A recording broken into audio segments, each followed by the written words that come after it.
Nagsisilbi ngayong pansamantalang silid-aralan ng mga estudyante sa Tacloban, Leyte ang dalawang tent ng UNICEF. Tanging mga elementary student pa lang ang tinuturuan doon. Wala namang abiso kung kailan magbabalik eskwela ang mga high school student. May ulat on the spot si JP Soriano. JP?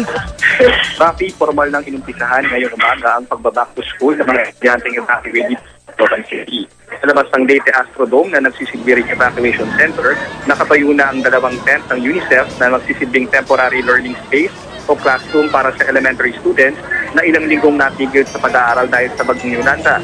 Sa pangungunan ng DepEd at sa tulong ng UNICEF Rafi, pumasok na ang mga batang evacuee ngayong umaga. Pumila ang mga bata para ilista ang kanilang pangalan, grade, pangalan ng eskwelahan at kung saang barangay sila nakatira. Nais daw kasing malaman Rafi ng DepEd kung gaano karaming estudyante ang nakaligtas sa delubyo.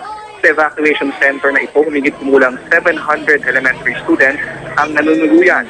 Pagkatapos ito, pagkasamasamahin ng DepEd ang mga grade 1 hanggang grade 3 students at sila ay isi-schedule na turuan sa morning session. Habang ang grade 4 to 6 naman ay tuturuan sa hapon.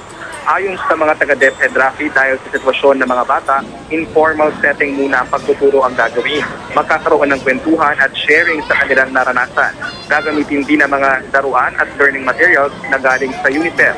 Ayon sa mga guro, elementary students pa lang ang otorisado silang turuan. Wala pa raw abiso sa high school students pero ating nalaman na sila pala ay pinababalik sa kanilang mga paaralan, bagamat ito nga ay nawasak. Hanggang ngayon, halos lahat pa rin ang establishments dito na ating naikutan ay wala pa rin kuryente.